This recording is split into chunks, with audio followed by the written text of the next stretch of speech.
اختیار ولی خان صاحب، ایک تو اس جو دورہ ہے اس کے حوالے سے بتا دو، سیکنڈلی آپ کی حکومت اس کا پورا کریڈٹ لے رہی ہے، لیکن آن دا ادر سائڈ جو اپوزیشن پارٹیز ہیں وہ سام و تنقید بھی کرتی ہیں. جب ایک دیکھا کہ تھوڑا سا اس پہ ویکیوم آیا، تھوڑا سا خلا آیا، تو اس کے دوران تنقید شروع ہوگی حکومت پر کہ پاکستان شاید اس طرح سے مینج نہیں کر پایا، اگر چیزیں بہتر چلتی ہیں تو کریڈٹ تھا، نہیں چلیں گی تو اس کا ملبہ بھی حکومت پہ آنا ہے. بسم اللہ الرحمن الرحیم. بہت شکریہ عادل. اپوزیشن جو ہے وہ اگر آپ بات تحریک انصاف کی کر رہے ہیں تو باقی تو کوئی اپوزیشن کوئی اتنی بہت ساری اپوزیشن ہے، مولانا فضل الرحمان سمیت بہت ساری جماعتیں ہیں، ANP سمیت بہت سارے لوگ ہیں. لیکن اگر پرابلم ہے تو وہ صرف پاکستان تحریک انصاف کو ہے. ان کو کیوں ہے؟ اس کی وجہ یہ ہے کہ پہلے یہ آہستہ آہستہ 2024 کے الیکشن کے بعد یہ لوگ غیر متعلقہ ہو گئے، اور آج جب 1 سال ہو گیا ہے کہ ہم انڈیا سے جنگ بھی جیت چکے ہیں اور دنیا میں پاکستان کا ایک منفرد مقام بن چکا ہے، اس وجہ سے پاکستان تحریک انصاف کو اور عمران خان کو یہ محسوس ہو رہا ہے کہ غیر متعلقہ ہونے کے بعد اب وہ غیر ضروری بھی ہو چکے ہیں. اب آپ دیکھیں ان کے پاس کرنے کو کچھ ہے بھی نہیں.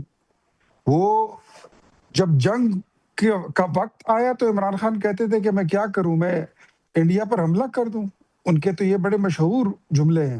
اور آج ان حالات میں وہ اپنے اسمبلی میں جو تقریر کرتے ہیں اس کو چھوڑ کے وہ اسٹیڈیم پر آ گئے، جس کا عوام کو نہ کوئی فائدہ. ان کے پاس کیا پروگرام ہے؟ ان بیچاروں کو تو پتہ ہی نہیں ہے. پاکستان تحریک انصاف کے حکومت میں عمران خان جب وزیر اعظم بنے تھے، پہلا سرکاری وفد جب آیا تھا کویت سے تو ان کے بٹوے تک چرا لیے گئے تھے. ان کو سفارتکاری کا کیا پتہ ہے؟ تو ان کی تنقید تو بنتی ہوگی. وہ مال بنانے والی پارٹی ہے، وہ یہ ان کا نان نفق ہے، یہ ان کا کاروبار ہے، بزنس ہے، بس وہ مال بنائے جا رہے ہیں. اس کے ساتھ ان کا کوئی تعلق نہیں ہے. یہ تو آج میرے خیال میں آج 2 نفل پڑھ لے سب کہ پوری دنیا میں پاکستان کی گلوبل ریپوٹیشن جو 0.68% تھی آج 27% پوائنٹ سم تھنگ پہ پہنچ چکی ہے. ہماری دنیا میں ریکوگنیشن ہو چکی ہے. دنیا دائرہ بنا کے بڑے ادب اور احترام کے ساتھ ہمارے وزیر اعظم اور ہمارے فیلڈ مارشل کے گرد کھڑی ہوتی ہے. یہ عزت ہماری ہے، یہ پاکستانی جھنڈے کی ہے، یہ پاکستان کے پاسپورٹ کی ہے. ان لوگوں کو تکلیف ہوگی، ان لوگوں کو تکلیف ہوگی جو کسی کے پیرول پر ہیں، جو نام نہیں لے سکتے لیکن کسی اور کا ایجنڈا لے کر چلتے ہیں. یہ وہ لوگ جو ملک کے خیر خواہ نہیں ہے، یہ ان کو تکلیف ہوگی، تو ان کو ہونے دے تکلیف.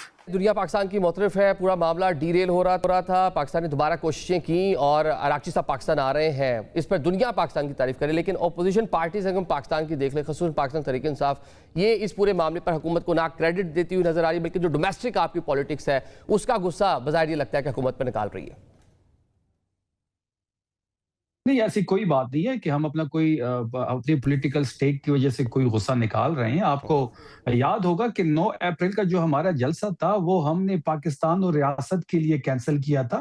اس حکومت نے ہم سے درخواست کی، اس درخواست کو حکومتی اتحاد دوبارہ شام کو دوبارہ ملی، اور عمران خان صاحب نے ہمیشہ جب بھی پاکستان کی اور ریاست کی بات آئی ہے تو ذاتی ترجیحات کو سائڈ پہ رکھ کے اور پاکستان اور ریاست کے ساتھ کھڑی ہوئے ہیں. اور آپ نے 9 اپریل کو اس کا عملی نمونہ بھی دیکھ لیا.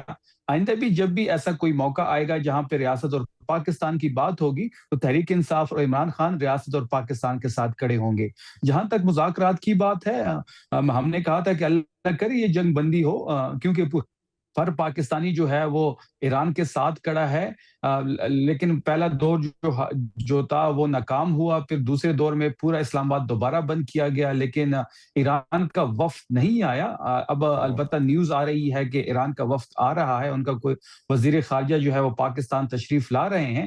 اللہ کرے کہ یہ جنگ بندی ہو، اللہ کرے کہ، کیونکہ ایران مسلم ملک ہے اور طاقت کا استعمال کسی چیز کا حل نہیں ہے. ثالثی کی رول سے اگر پاکستان کا امیج بہتر ہو، وقار بلند ہو تو اچھی بات ہے، لیکن خارجہ پالیسی کے ساتھ ساتھ داخلہ پالیسی بھی کام کرنا ہوگا. اس طرح نہیں ہو سکتا کہ آپ پورے دنیا میں ثالثی کا رول پلے کرتے رہیں اور اپنے گھر میں جو آپ کے حالات ہیں، جو سیاسی ایک پولرائزیشن ہے، وہ جو کہ تو ہے. سب سے بڑی پولیٹیکل پارٹی کو دیوال کے ساتھ لگایا جا رہا ہے، سب سے پاپولر لیڈر کو اس وقت آئسولیٹ کیا گیا ہے، نہ ان کی کوئی ملاقات ہو رہی ہے، نہ طبی سہولت دی جا رہی ہے. ایک خارجہ پالیسی کی کامیابی کے لیے، سفارتکاری کی کامیابی کے لیے آپ کو اپنی داخلہ پالیسی پہ کام کرنا ہوگا. گھر میں چیزیں درست ہوں گی، چیزیں ان آرڈر ہوں گی، تبھی آپ کی خارجہ پالیسی کامیاب ہوگی. ٹھیک ہے ذرا یہاں پر ایک بریک لے لیتے ہیں، بریک کے بعد یہیں سے بات چیت کا سلسلہ دوبارہ شروع کرتے ہیں.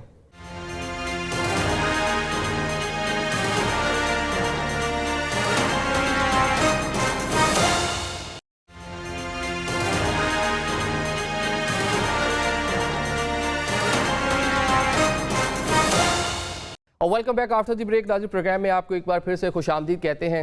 ٹھیک ہے اختیار بھائی صاحب، عالمی سطح پہ جو پذیرائی مل رہی ہے وہ تو اپنی جگہ، لیکن جو بیڈ گورننس ہے وہ ایک بڑا مسئلہ ہے. ایک گڈ ول بنی انٹرنیشنل لیول پہ جو حکومت جس طرح پرفارم کر رہی ہے، لیکن کیا جو بیڈ گورننس ہے یہ گڈ ول اس کو زائل کر سکتی ہے؟ یہ سفارتی کامیابی اللہ کرے یہ سارے معاملات خیر و عافیت سے ہو جائیں. اسلام آباد جو ہے یہ صرف اسلام آباد ٹاکس نہیں ہے، یہ پاکستان راکس کا فارمولا بھی ہے.